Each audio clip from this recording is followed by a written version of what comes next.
¿Qué tal? ¿Cómo están? Buenas tardes, muchas gracias a todos. Bienvenidos a este podcast, La Dieta del ADN. Ya saben, el objetivo de este tipo de charlas es estar con profesionales de la salud donde podamos estar hablando acerca de diferentes enfoques de cómo tratar enfermedades con enfoque de medicina funcional, nutrición funcional, nutrigenómica, nutrigenética, epigenética, tratamientos naturales, todo lo que necesitamos saber para poder ir a la raíz de problemas de salud y no nada más parchar síntomas. El día de hoy tenemos una invitada muy especial, a la doctora Norma. Muchas gracias, Estefano, por la invitación y esperemos que tengamos una entrevista muy productiva. Yo creo que sí, va a ser maravilloso todo lo que vamos a poder aprender de ti acerca de tu enfoque. Tengo entendido que tu enfoque principal en nutrición tiene que ver con el enfoque hormonal y quisiera que por favor nos platicaras de ti, quién es Norma, cómo empezó Norma en todo el tema de la nutrición, cómo llegaste a ser nutrióloga funcional.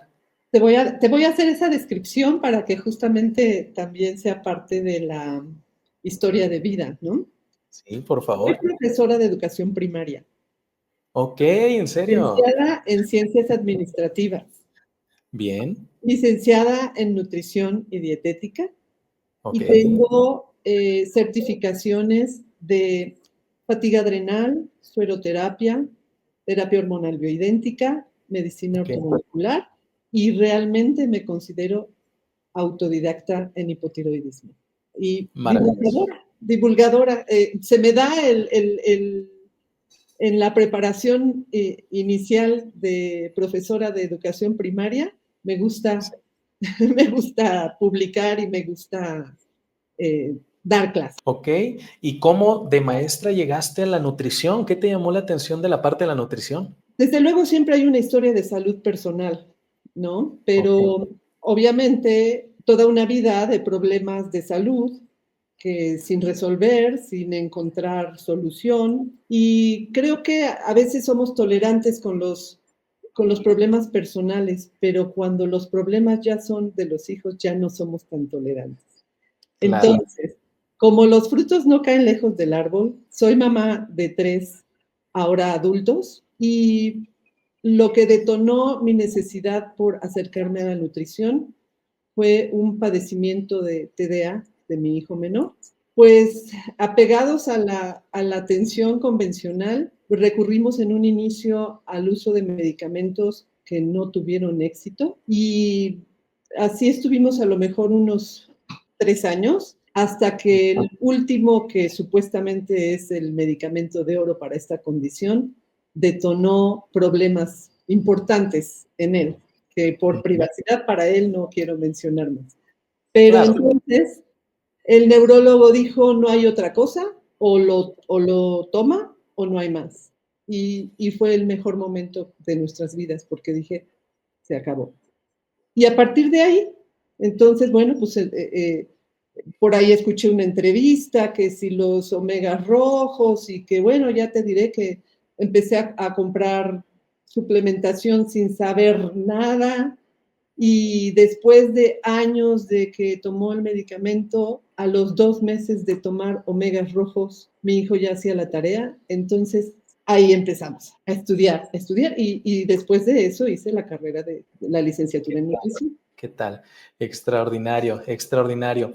Sí, muchas veces te entiendo, a veces situaciones fuertes de vida nos sirven como estímulo, como motivación para aprender a fondo y a veces aprender más que quienes justamente pues están en esta formación, digamos, profesional. Muchas veces una madre puede llegar a saber, por supuesto, más que un médico, porque dice, la pasión que le entrega a su investigación es la pasión que tiene o el amor que tiene a su hijo. Entonces, te entiendo que eso sirve como un estímulo muy importante para profundizar de una manera que nadie profundizaría y por lo menos en mi experiencia, quiero entender tú cómo lo percibes, sobre esa marcha de investigación, por ejemplo, en la parte nutricional, también uno se empieza a topar como que lo que van enseñando como que tiene muchas lagunas, como que debería haber algo más, como que tal vez no nada más es contar calorías, tal vez, o macronutrientes, y empezamos a decir, a ver, como que falta más, y empieza uno a escarbar. ¿Cómo te fue en esa parte? ¿Cómo te llevó estudiar nutrición a irte a todas estas partes de la nutrición ortomolecular, la nutrición funcional, etcétera?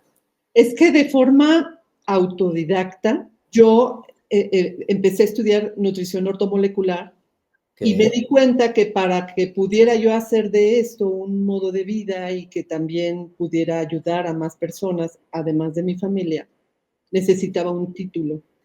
Fue muy curioso porque ahorita me hiciste recordar que tenía un compañero que me decía, Norma, ¿cómo le haces para pelearte con todos los maestros?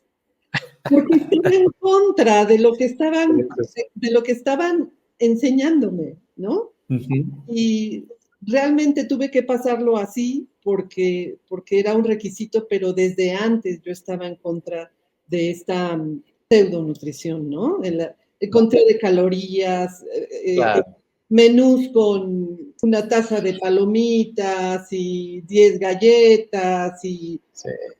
que El está, sándwich de jamón de pavo para que sea saludable.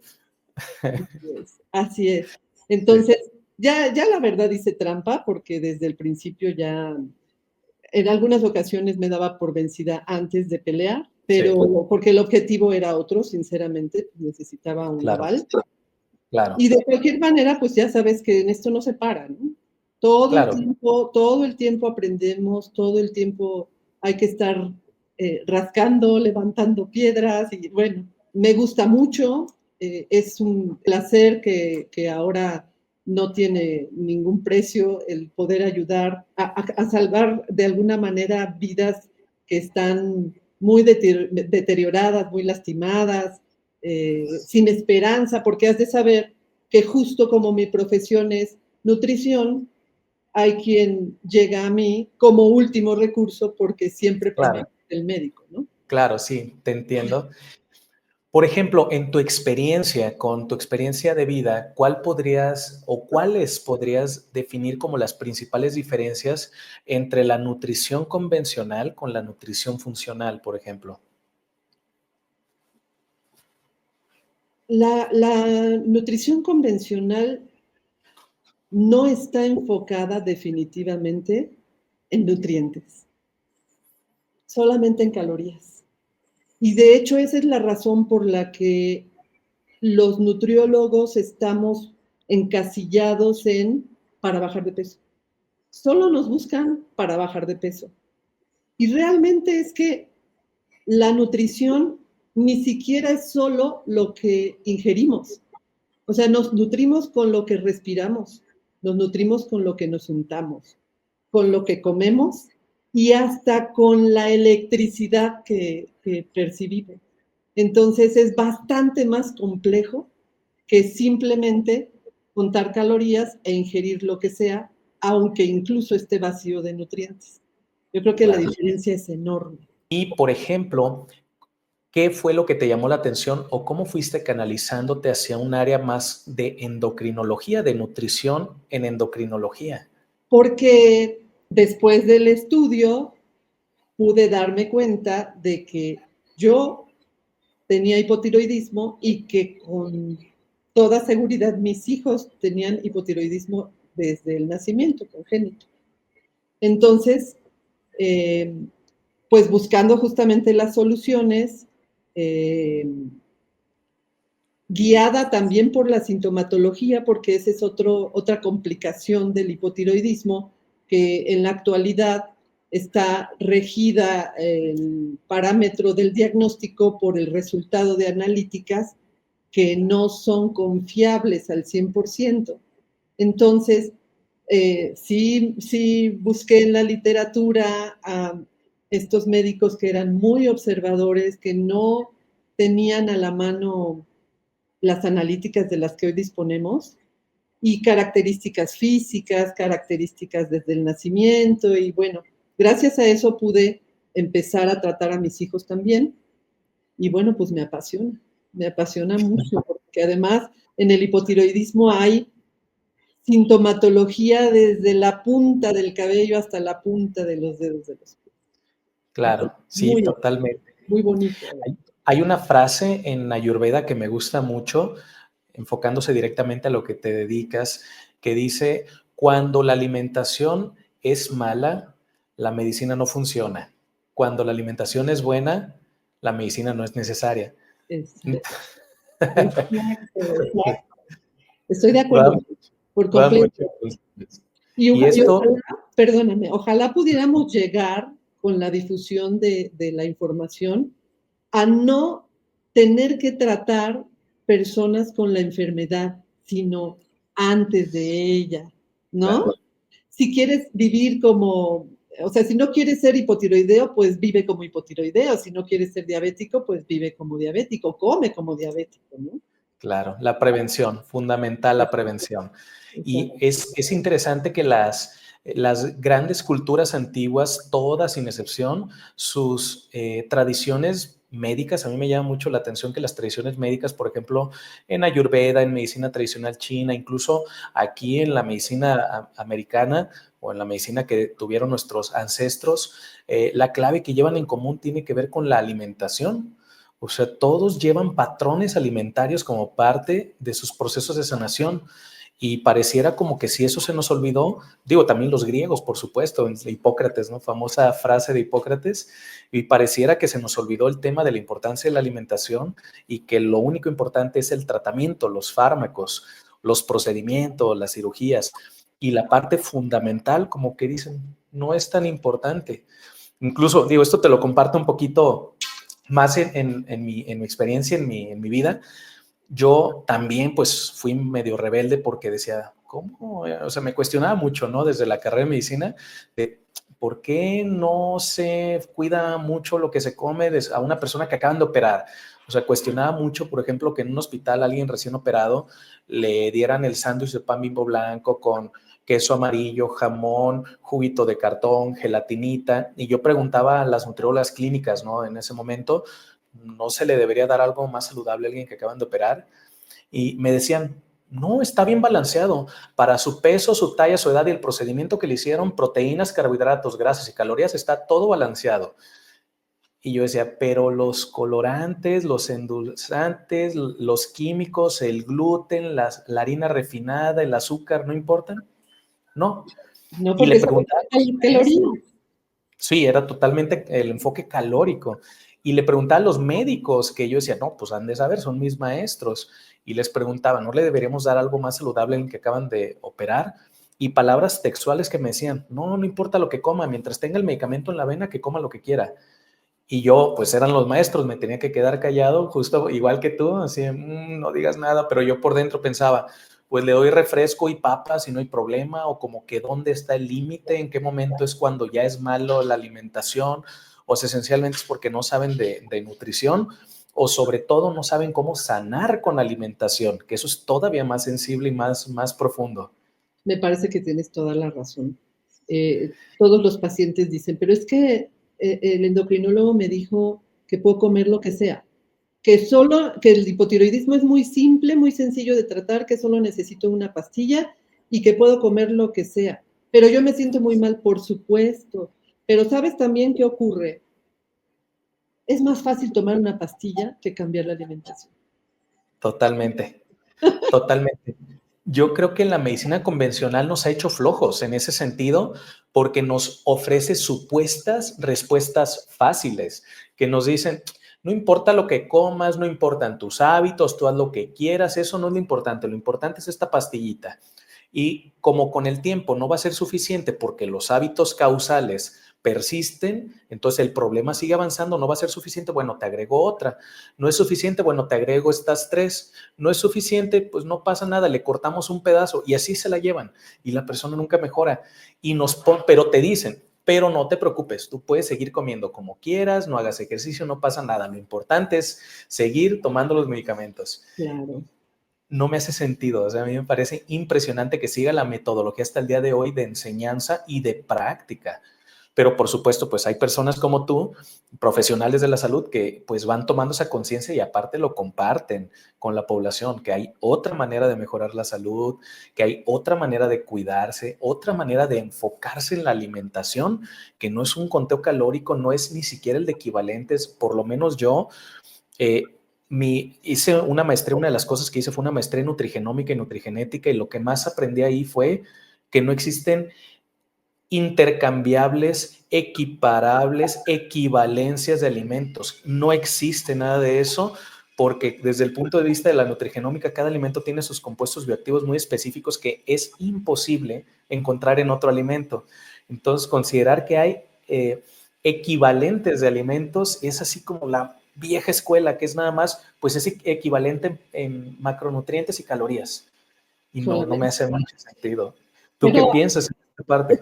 Es que este tipo de atención por generaciones ha tomado mucha fuerza, ¿no? Yo creo que desde los bisabuelos, cuando empezó el médico que llegaba al pueblo y era el más estudiado y el más respetado, y entonces, que no está mal, ¿verdad? Por supuesto que es mucho el esfuerzo y el estudio de un médico, pero entonces no se cuestiona de ninguna manera, y lo que diga es la ley. Mientras no cambie ese proceso mental, las personas necesitan entender que hay algo más allá. Porque, como bien dices, Hipócrates, Galeno, pues no curaban con medicina, o sea, curaban con alimentación. Entonces, ¿dónde quedó el juramento también, no? Porque se supone que estamos haciendo honor. Y eso de la alimentación no sirve para nada. Esto creo que empezó como una necesidad. El cuerpo tiene su tiempo para repararse, ¿no? Pero si en la empresa necesitamos a esta persona o a estas personas para que la producción sea rápida, no puedo mandarlo a su casa para que tome calditos y se cure de la gripa. Entonces, inventamos una pastilla que tape los síntomas, no se va a curar, pero él va a sentir que se curó porque ya no tiene un dolor o porque ya no fluye el catarro o una cosa así, y a trabajar. Y entonces estamos acostumbrados tal vez a tomar pastillas mágicas que nos quitan los dolores momentáneamente, pero no nos curan. Entonces, ¿qué es lo que nos cura? Pues todo aquello que introducimos al cuerpo, porque también esta parte me gustaría que se comprendiera a quienes nos vean. Nutrir no es solamente lo que comemos, ¿no? Entonces, de ahí las radiaciones, la electricidad sucia, lo que nos untamos, lo que estamos oliendo, ¿no? Cuando yo digo, por favor, las fragancias no te untes parabenos, pero ¿por qué? O sea, ¿eso qué tiene que ver? Eso no me lo estoy comiendo, ¿no? No te lo puedes comer, no te lo puedes untar. Directo a la sangre, eso ni siquiera pasa por el sistema gastrointestinal, eso claro. a la sangre. Totalmente. ¿Y cómo tu formación, o más bien, una vez que te enfocaste en la endocrinología, cómo fuiste desarrollando tu enfoque para tratar enfermedades endocrinológicas o tratar, por ejemplo, hipotiroidismo? ¿Cómo te fue llevando y cómo fuiste desarrollando? ¿Qué fue lo que fuiste aprendiendo en el camino que era diferente, digamos, a la endocrinología convencional? Yo tengo hipotiroidismo, mis hijos tienen hipotiroidismo, entonces tenía mucho material para practicar. ¿Estás de acuerdo? Entonces, para empezar, por ejemplo, el tipo de abordaje convencional que se limita al reemplazo de T4, forma sintética, pues ya no era compatible con mi ideología. Entonces, de hecho, eso me hizo buscar otra fuente de reemplazo hormonal que no fuera sintética, ¿no? Entonces, eso me ha llevado a la hormona disecada porcina. Excelente, interesante. Que he probado ambas en mi persona con resultados completamente distintos. Entonces, mucho lo he probado en mí. Normalmente lo pruebo en mí antes de probarlo en un paciente, con todo y que haya estudios y la literatura, etc. Luego, bueno, pues ya también pasé por la menopausia y hubo necesidad igualmente de hacer la investigación. Sabes tú que la información, mejor también el mismo médico da, es que el reemplazo hormonal puede dar cáncer y este tipo de cosas que te hacen dudar. Hubo que estudiarle también bastante y probarlo en mi propia persona para darme cuenta de que si no lo uso, entonces puedo tener un sinnúmero de problemas, porque además mis síntomas, yo tengo una gran sensibilidad y mis síntomas son muy fuertes, o a lo mejor tengo un umbral del dolor muy bajo y yo, vaya, toda mi vida he tenido problemas digestivos, fatiga adrenal, hipotiroidismo, etcétera. Entonces, buscando justamente este camino de lo natural, no es lo mismo utilizar hormonas que se parecen a las que fabrica el cuerpo a usar hormonas idénticas a las que fabrica el cuerpo, completamente distinto. Claro, Terapia también totalmente. de envejecimiento, pero lo mismo ocurre con la comida, ¿no? Ahora tenemos Frankie's Food, ¿no? Que ahora tenemos entonces carne que no es carne, leche que no es leche, tales que tampoco lo son. Entonces, ¿cómo esperamos que nuestro cuerpo funcione bien con algo que ni siquiera existe en la naturaleza? Claro. Es erróneo, ¿no? Pero bueno, por eso llegué a esta parte del abordaje. Me acuerdo que la primera vez que con muchos síntomas me acerqué a un médico internista, le llevé unos estudios que de forma espontánea yo me hice. Recuerdo que los miró, dijo, sus hormonas ya están bajitas. Más adelante y conservando los estudios, tenía yo una dominancia estrogénica enorme. Ok. ¿Qué pasó con ese médico y con muchos?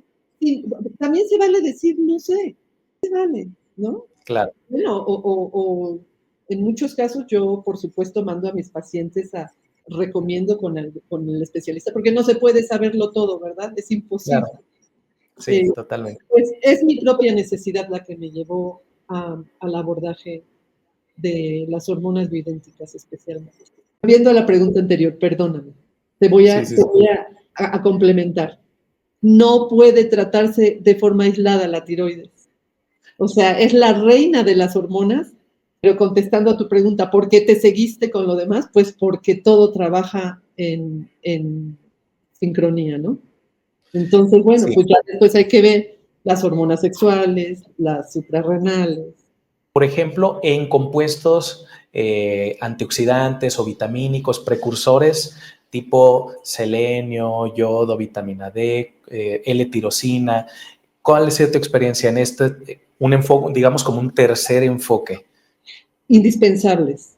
O sea, el reemplazo hormonal para mí es una cosa que por supuesto ayuda a mejorar la sintomatología y las molestias en general, pero no repara la tiroides.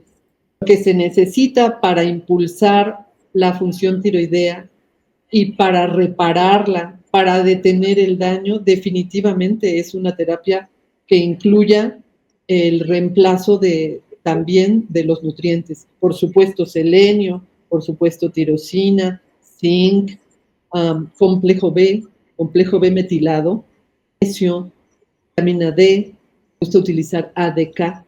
Les digo a mis pacientes, el 60% del tratamiento es la dieta, pero Claro. la otra parte forzosamente se conforma por el reemplazo hormonal en el caso de ser necesario y la terapia nutricional, Sí. sin duda. Excelente. Y, por ejemplo, en tu experiencia, ¿cómo es el origen? ¿Cómo podrías contar la historia de una persona que va desarrollando hipotiroidismo? ¿Cuáles son sus factores de riesgo? ¿Cuáles pueden ser los detonantes? ¿Cuáles son los primeros síntomas que detecta hasta que ya decide acercarse a algún profesional y decir como que algo no está bien? Hay un abanico muy extenso de síntomas. Ahora menciono algunos, pero creo que de los que se comparten muchísimo entre los pacientes son los malestares intestinales. Porque todos tenemos problemas intestinales. La fatiga es otro que puede ser generalizado, más que se asocian comúnmente, que a lo mejor es un poco un mito, el sobrepeso con el hipotiroidismo, porque tengo muchos pacientes que les falta peso, que no logran ganar peso y también son hipotiroideos. Eso tiene que ver con la absorción. Entonces, no, creo yo que no se debiera de asociar el hipotiroidismo con el sobrepeso. Pero bueno, síntomas del túnel carpiano, fascitis plantar, las uñas encarnadas, mixedema generalizado, caída de pelo, piel seca, eh, periodos menstruales abundantes, una infinidad, una infinidad. Ok. ¿Y cuáles son los causales que consideras que pueden llevar al desarrollo del hipotiroidismo? Para mí el primordial es deficiencias nutricionales. Ok. Por lo mismo, la pastilla no es suficiente para curar el hipotiroidismo, digamos. De hecho, Okay. bueno, y voy a aprovechar para contarle a tu audiencia que próximamente tendré la segunda edición de mi masterclass, que justamente se llama La levotiroxina no cura la tiroides. Esta parte de lo que hacen los nutrientes contra o con lo que hace la levotiroxina y un poco de historia de la levotiroxina. Las diferencias con la hormona porcina son parte de lo que comunico ahí, porque muchas personas no conocen que hay otras opciones de reemplazo hormonal más allá de la levotiroxina, ¿no? Extraordinario. Sí, qué bien que vas a tener esta masterclass. Es buenísimo, buenísimo el nombre. Aquí abajo vamos a dejar los datos para que quienes quieran ponerse en contacto puedan saber más acerca de esta masterclass. Qué buen nombre, la levotiroxina, no cura la tiroides. Excelente. Y en otros causales, por ejemplo, ¿cuál es tu punto de vista de los disruptores hormonales? Pues son parte de, bueno, tú eres el más experto en esto, pero la epigenética, ¿no? Creo yo que todo lo que rodea los genes participa en la expresión o yo le llamo en que permanezcan dormidos. Desde luego no siempre hay un fondo genético. Los disruptores son parte de nuestra vida diaria. Y justamente como no les concedemos este poder de entrar al cuerpo, como lo que sí identificamos que comemos como parte de la nutrición, y vuelvo a lo mismo, si los respiramos y si los untamos, también son nutrición. Todo lo que entra al cuerpo y que va a formar parte de nuestros tejidos es nutrición. Entonces, estos disruptores atrapan la hormona tiroidea. No es la única que atrapan, pero entre otras cosas, son una causal para el hipotiroidismo, efectivamente. Y bueno, Claro. mencionemos cuáles son. Bueno, pues BPA, ¿no? El flúor, el cloro, el bromo, estos trastes de teflón, por mencionar algo que sea más gráfico, ¿no? Los retardantes al fuego, también los pesticidas, la carne de Que a mí me llamó la atención en algún momento un estudio en ese sentido de diferentes disruptores y hubo uno que se me hizo muy interesante el análisis que eran las fragancias que además de tener efectos estrogénicos también, o sea, de disrupción estrogénica, también tenían efectos tiroideos y la asociación directa que se hacía entre hipotiroidismo con fragancias era algo muy lógico e interesante que era cuál es el común lugar de aplicación de la fragancia.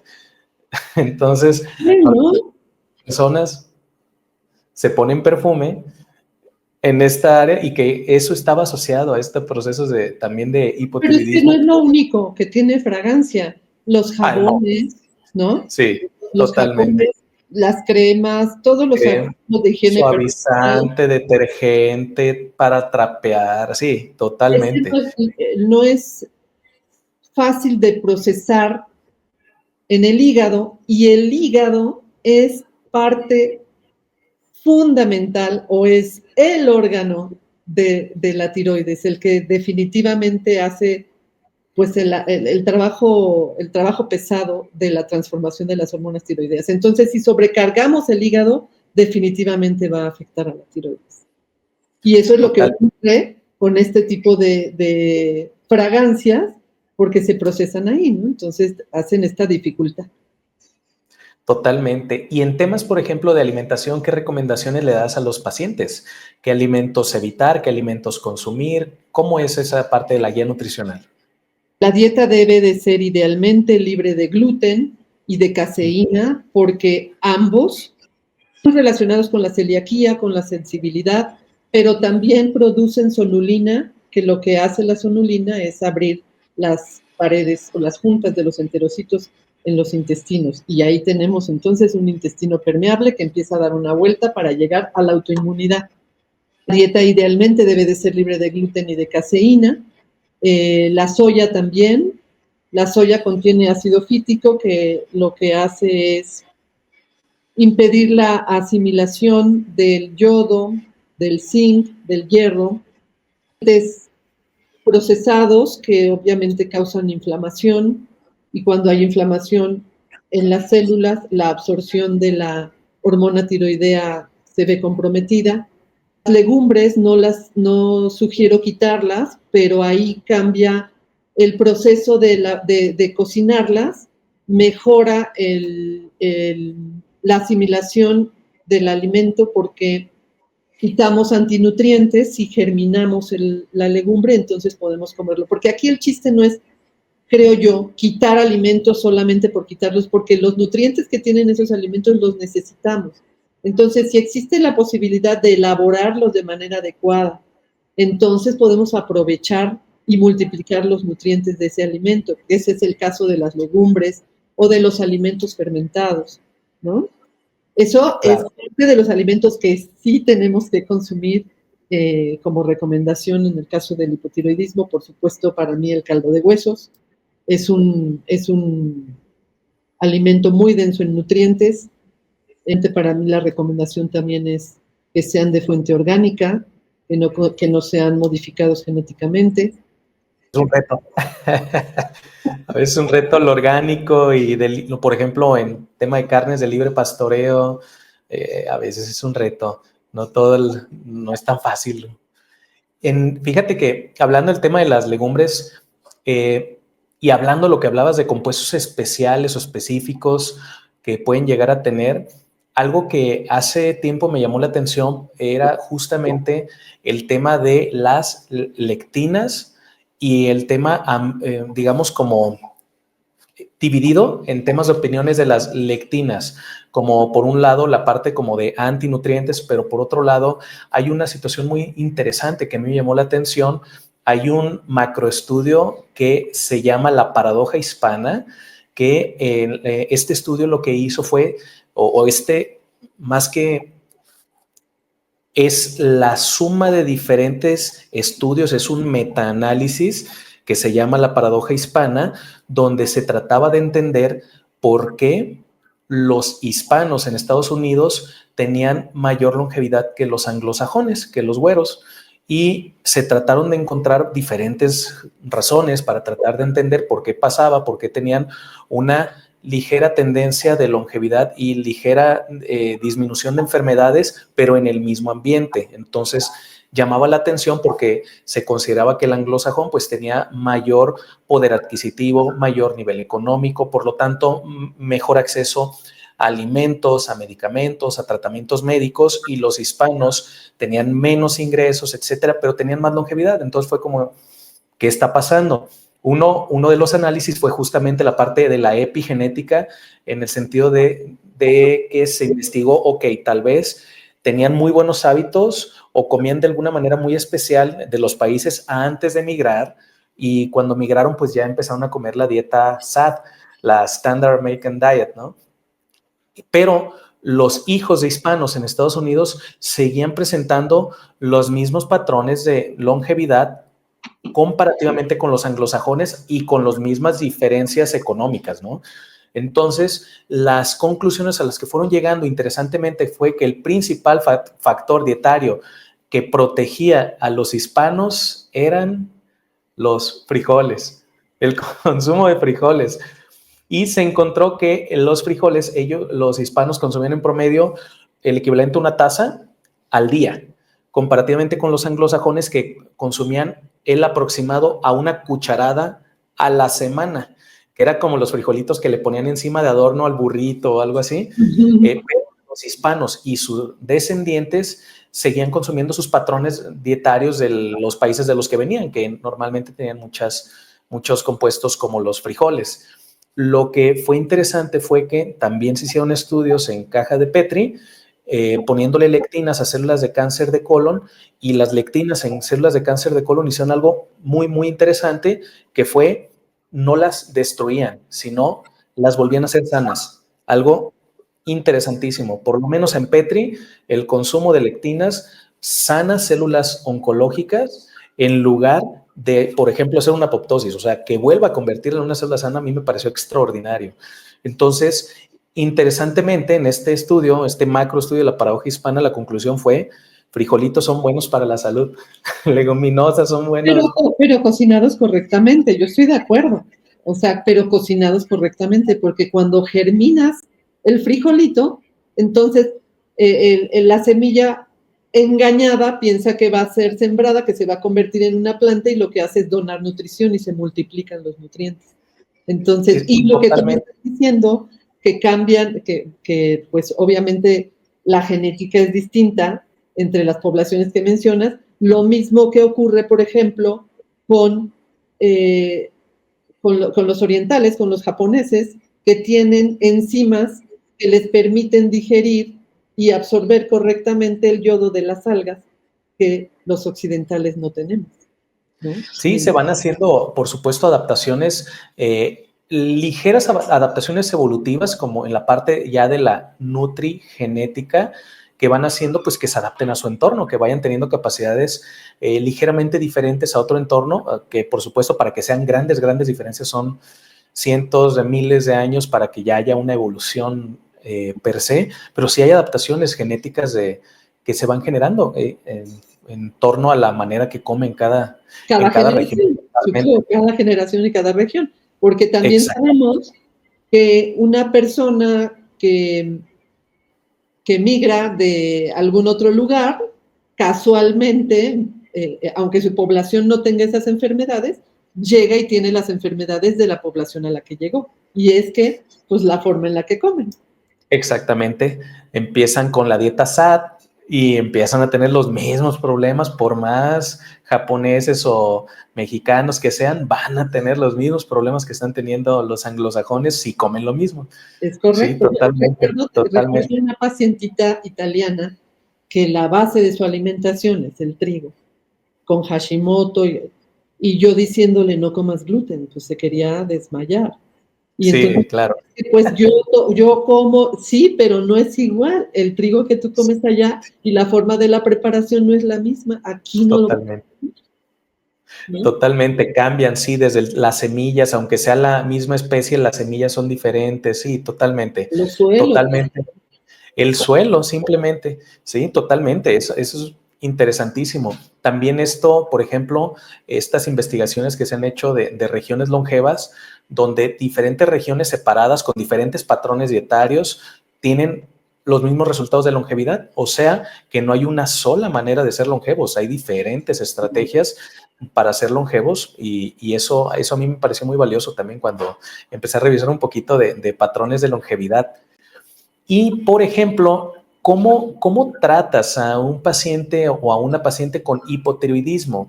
¿Cómo defines cuáles son, por ejemplo, la parte de la alimentación ya la platicamos, qué analíticas les revisas y cómo defines el esquema terapéutico que pueden ir llevando contigo? 90% de los pacientes que llegan a mi consulta tomando levotiroxina tienen un problema de T3 reverse elevado, que es yo creo que es la única analítica que puede darme una idea de qué tan permeable puede estar la célula para recibir la hormona. Entonces, en la primera parte, pues, el objetivo es bajar ese bloqueo celular y, por supuesto, el entrar a la dieta, pues, es lo primero. La mayoría de las personas que llegan a mi consulta, porque yo soy la 10ª que han consultado, ¿verdad? Primero ya consultaron 9 endocrinólogos y ya con desesperación llegan a mí.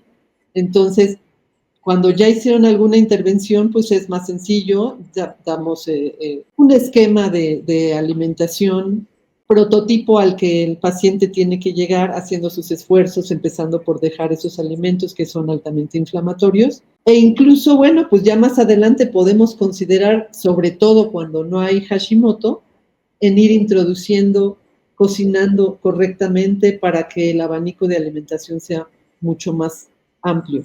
Y bueno, ya que tengamos resuelto el tema de T3 reversa, que te repito que en la mayoría, o sea, es muy alto el porcentaje, con números preciosos de TSH, T3 libre, T4 libre, pero con una T3 reversa hasta el tope, tenemos hipotiroidismo. Siempre con un plan también de nutrientes, ¿no? Ya lo habíamos comentado, porque sin eso la tiroides no tiene ni esperanza, ¿no? No hay manera de que fabrique hormonas si no tenemos yodo, si no tenemos selenio, zinc. ¿Otras intervenciones le sugieres de estilo de vida, por ejemplo, algún tipo de actividad física específica o meditación, ayunos?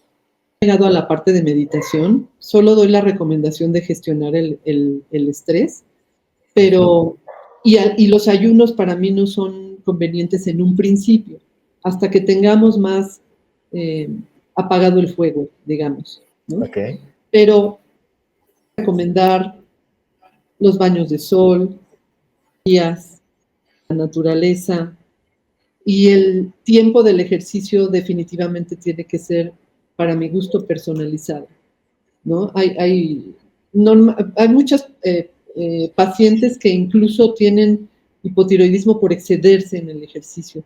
Yo creo que ahí también hay que buscar el punto medio y eso creo que es personalizado. O sea, no creo que sea una regla que pueda aplicar para todos, como es el caso de decir, por favor, no comas gluten, ¿no? Porque en general nos va a causar inflamación, pero el ejercicio, pues a lo mejor hay personas que sí tienen una mayor resistencia, otras que menos. Sigo pensando que eso puede ser genético, ¿no? Esas indicaciones de, obviamente, no tener una vida sedentaria, por supuesto. ¿Enfermedades atiendes? ¿Qué otras enfermedades ves, además del hipotiroidismo? Fatiga adrenal, porque es forzoso hacer esa revisión. El tratamiento de hipotiroidismo puede no funcionar si tenemos algún grado importante de fatiga adrenal. Si es una fatiga adrenal leve, con los cambios en el estilo de vida, el cuerpo, que es una máquina perfecta, va a poder ir haciendo el equilibrio. Pero cuando tenemos algún contratiempo, que cuando el paciente empieza a sentirse a lo mejor cansado con el cambio de la hormona, necesitamos revisar adrenales. Y SOP también, tenemos una epidemia de SOP, ¿no? Que tiene Increíble. relación con lo mismo, con el estilo de vida. Creo que todas las enfermedades que tenemos en la actualidad que nos aquejan tienen relación con el estilo de vida, con nuestras elecciones. Menopausia también, hablando de reemplazo hormonal, igual en menopausia. Maravilloso. ¿Qué te parece si planificamos otra charla para hablar de trastornos hormonales ováricos? Claro. Tanto menopausia como SOP, que estaría también interesantísimo también conocer tu punto de vista de cómo los desarrollas, cómo los atiendes. Claro que sí, claro que sí. Normalmente van de la mano, ¿eh? No sé si a ti te haya pasado, pero, Totalmente. o sea, no es aislado que haya SOP con hipotiroidismo, ¿no? Y sí, entonces, yo les digo a las pacientes, en este caso, que las glándulas trabajan en sinergia, trabajan en equipo, y cuando una glándula empieza a tener algún problema, le va como que cargando la mano a otra y empieza como dominó, empieza como una serie de desbalances. Entonces sí que es muy inusual un desbalance aislado, como que solo hipotiroidismo puro. Es muy inusual. Yo siempre empiezo la revisión con la revisión tiroidea, porque considero que la hormona tiroidea es la reina de las hormonas, ¿no? Si esta falla, todas van a fallar. Todas van a fallar porque todas las células del cuerpo van a trabajar lentamente, con falta de energía, no van a hacer de forma eficiente sus propias funciones. Y muchos de los síntomas del paciente se van regulando solo con equilibrar la tiroides. Y ya lo que nos queda, ya digamos que cuando ya las otras glándulas están reparando, empiezan a recibir energía, son menos los síntomas que nos quedan y el abordaje ya no es solo, o sea, tan agresivo, digamos, ¿no? Si solamente nos concentramos en los ovarios y perdemos de vista la tiroides, pues no avanzamos mucho. Yo creo que no avanzamos. Totalmente. Totalmente, totalmente, estoy totalmente de acuerdo. Extraordinario, ¿eh? La verdad me encanta el nivel de coincidencia que tenemos. Siempre que tengo plática con algún profesional de la salud que se dedica también a un enfoque funcional, es muy interesante porque pues prácticamente, bueno, la mayoría de los que he conocido, y me incluyo, ha sido como un proceso más empírico de sentido común, de decir, ok, estudié como esta base, digamos, estudié la nutrición, estudié medicina, pero como que siento que hace falta algo, como que algo de lo que me enseñaron no termina de cuadrar porque no veo que la gente se esté sanando y es un proceso de investigación personal de decir, a ver, es que debe haber otras maneras de sanar y siempre, siempre lo que hay en común es que dicen, yo creo que hay otra manera porque esto no está siendo suficiente. Y viene la investigación y este proceso de autodidacta de aprendizaje, decir, a ver, y empezar a armar como los propios planes de estudio de cada persona para decir, a ver, es que esto es lo que yo siento que me hace más sentido. Yo siento que me hace más sentido que no nada más, por ejemplo, cuento calorías y macronutrientes, sino que realmente me enfoco en los nutrientes, en los efectos de los alimentos, en corregir causas, no nada más como que parchar un síntoma. Y veo que es la historia en común que tenemos todos los que nos dedicamos a esto, que decimos, es que no es suficiente y tenemos que ir a la raíz.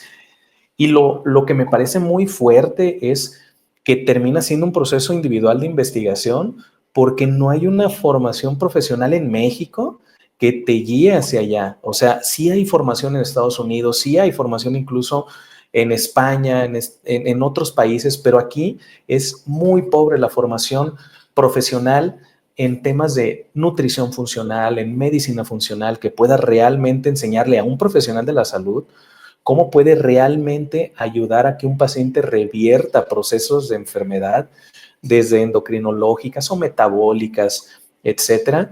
Y es muy interesante para mí siempre coincidir con personas como tú, ¿eh? De verdad, qué gustazo, Norma. Muchas gracias por tu tiempo. Estoy muy contenta de haber participado en tu programa y también me da mucho gusto coincidir, ¿verdad? Porque no somos muchos, pero cada vez van a ser más, estoy segura. Esa es la intención siempre de difundir, ¿no? Lo que estás haciendo es muy bueno, compartir, ¿no? También los profesionales de la salud poco a poco se van dando cuenta de que justamente lo que acabas de decir, necesitamos buscar más, buscar más. Yo les digo a mis pacientes, sería más fácil si vinieras con un manual, pero no vienes con un manual, así es que tenemos que estudiar juntos y tenemos que conocer tu cuerpo juntos, ¿no? Y eso Claro. es algo que yo creo que es parte de la medicina funcional, ¿no? Este acompañamiento al interior del paciente que es necesario. Totalmente. Entonces, si estás de acuerdo, te dejo la invitación abierta para que hagamos un segundo episodio hablando de temas endocrinológicos enfocados en menopausia, en desbalances hormonales ováricos, en un enfoque también que ayude a las mujeres a entender, por ejemplo, hablando de esta parte de desbalances ováricos, cómo el hipotiroidismo se asocia también incluso a procesos como SOP, como menopausia, para poder tener un abordaje integral, global, no seguir como con las mismas, con el mismo enfoque convencional que es como seccionar por áreas como si no tuvieran interrelación, como que si es hipotiroidismo, pues tú tienes que irte al endocrinólogo y si es menopausia te tienes que ir con el gine porque no tienen interrelación y más bien encontrar cuál es la conjunción de estas situaciones, cuáles son los causales en común Claro. para poder tener mejor recuperación de las pacientes en este caso. Claro que sí, con mucho gusto. Muchas gracias por la invitación. Me encantará tener una segunda plática. ¿Y dónde te podemos encontrar? ¿Cómo te podemos encontrar? ¿Cómo se pueden inscribir a tu evento que vas a tener, a tu masterclass? Ay, muchas gracias. Todavía no lo hemos publicado, en los próximos días lo haremos en la plataforma de Instagram, @Norma Nutrición Funcional. Okay, la Y vamos a poner aquí abajo para que la puedan ver. muchas gracias, funcional en TikTok también. Ok, excelente. Entonces te pueden buscar en Instagram, te pueden buscar en TikTok. Vamos a poner abajo las redes para que directamente te puedan buscar. Y ahí en tus redes tú vas a poner la información de cuando vayan a hacer tus eventos para que se puedan poner en contacto contigo, ¿verdad? Muchísimas gracias, Estefano. Así será. Muchísimas gracias a todos los que nos están viendo, todos los que nos van a ver. Ya saben, es súper importante para todos nosotros que nos ayuden a llegar a más personas, que compartan nuestro contenido, se suscriban a nuestro canal, que activen la campanita para que les lleguen las notificaciones. Si tienen alguna duda, la pueden escribir aquí en los comentarios y, por supuesto, que sigan las redes de todos los invitados, porque siempre es muy importante que podamos seguir expandiendo todo el tema de la medicina funcional, la nutrición funcional, las maneras reales de ir a la raíz de problemas de salud y poder revertir enfermedades. Muchas gracias a todos. Yo soy el doctor Estefano, aquí la doctora Norma. Muchas gracias por vernos. Esta es la dieta del ADN.